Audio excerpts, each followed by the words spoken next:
اس میں کیا لکھا ہے کہ جس وقت مٹی ڈال کے ڈالنے والے مٹی جو زندہ ہے وہ گھروں کی طرف جاتے ہیں، انہ لیسمع قرع نعالہم، وہ قبر والا ان کے قدموں کی آواز بھی سنتا ہے۔ میں پوچھتا ہوں، اسباب تو ختم ہو گئے سننے والے، لاؤڈ اسپیکر بھی نہیں، ہوا کی لہریں بھی نہیں، یہ ویو جن کے ذریعے سے ساؤنڈ منتقل ہوتی ہے وہ سلسلہ بھی ختم ہو گیا، کیونکہ درمیان میں قبر کی مٹی ہے۔ اس کے باوجود زبان رسالت کا اعلان ہے کہ بڑی آواز تو بڑی رہے گی، وہ تو قبر والا قدموں کی آہٹ بھی سنتا ہے۔ تو پتہ چلا جو فرق تم بیان کر رہے ہو اور جس کی بنیاد پر تم اس سوال کے فیصلے کر رہے ہو، قرآن بھی اس کا رد کر رہا ہے، حدیث بھی اس کی رد کر رہی ہے۔ ہم یہ سمجھتے ہیں رب کا حکم نہ ہو بڑے سے بڑی ذات بھی نہیں سن سکتی، رب چاہے تو پھر درمیان میں یہ فرق بھی کوئی نہیں کہ زندہ ہے یا فوت ہو چکا ہے۔ اللہ تبارک و تعالیٰ سنا دیتا ہے حضرت سید عائشہ صدیقہ رضی اللہ تعالیٰ عنہا کا حجرے میں نہ سننا، اس سے تمہاری دلیل نہیں بنتی، یہ دلیل ہماری ہے۔ اللہ کی شان ہے، اللہ کی قدرت ہے، وہ جیسے چاہے ویسے کر دیتا ہے، شان ہے۔ اگر سنانا مقصود نہیں تو ظاہری حیات میں بھی وہ روک سکتا ہے، اور اگر سنانا چاہتا ہے تو قبر کے اندر بھی مردے کو سنا دیتا ہے۔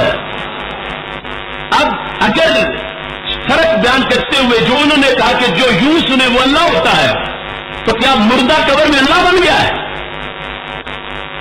توحید کی تو یہ لوگ کر رہے ہیں، مردہ قبر میں پہنچا، سرکار دو عالم صلی اللہ علیہ وسلم نے فرمایا وہ سن رہا، تو پتہ چلا معیار الوہیت سننے والے معاملے نہیں، دور نزدیک سے براہ راست رب سنتا ہے، ذاتی طور پر اور عطائی طور پر چاہے تو رب مردوں کو بھی سنا دیتا ہے، جو فوت شدگان ہے ان تک بھی بات پہنچ جاتی ہے۔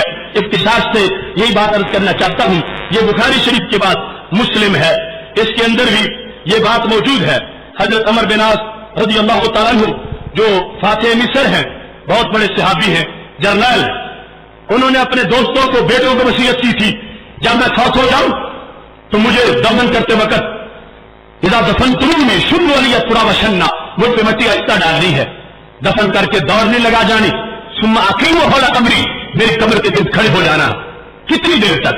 قدر ما ينهر جزور ويقسم لحمها، جتنی دیر تک اونٹ کو پکڑ کے نہر کر کے کھال اتار کے گوشت بنا کے تقسیم کیا جاتا ہے، کتنی دیر تک تم نے کھڑے رہنا ہے؟